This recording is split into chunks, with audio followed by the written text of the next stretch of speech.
بازمورو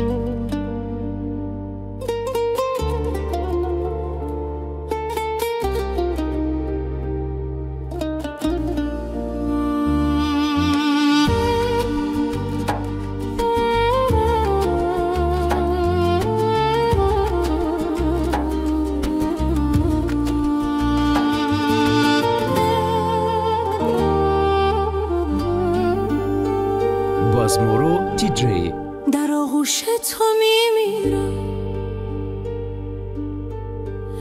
در آغوشی که از گرمی جان سوز تنت سوزم،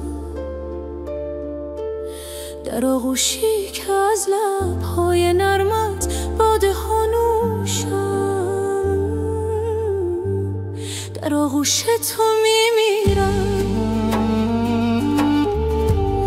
در آغوشی که با رغم خزان ها سبز و گل پوشم،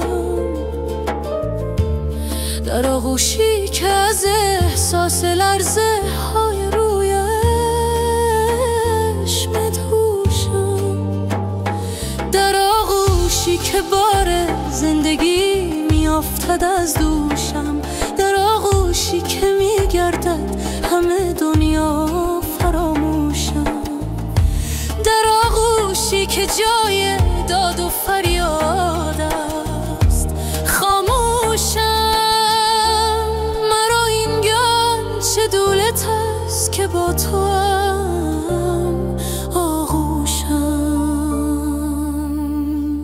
در آغوش تو میمیرم.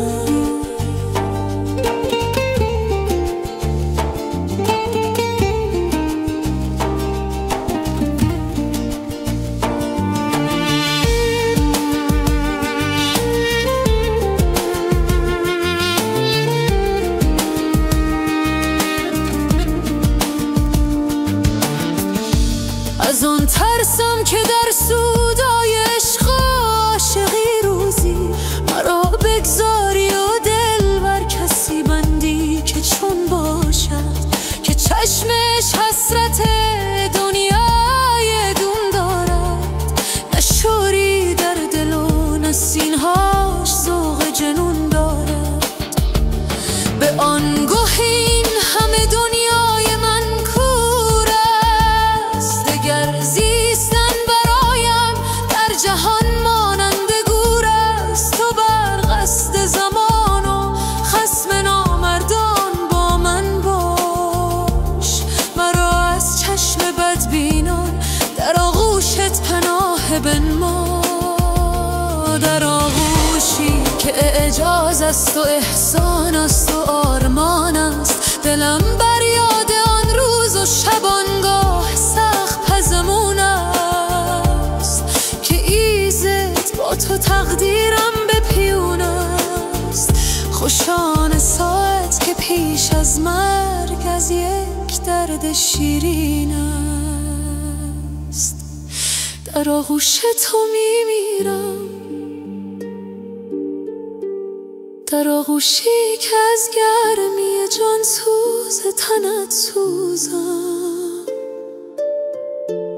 در آغوشی که از لبهای نرمت باده ها نوشم، در آغوش تو میمیرم، در آغوشی که با رغم خزان ها سبز و گل پوشم، در آغوشی که از احساس لرزه های رویش مدهوشم، در آغوشی که بار زندگی میافتد از دوشم، در آغوشی که میگردد همه دنیا فراموشم،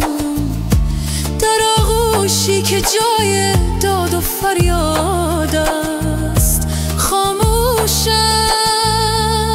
مرا این گاه چه دولت است که با تو آغوشم، در آغوش تو میمیرم.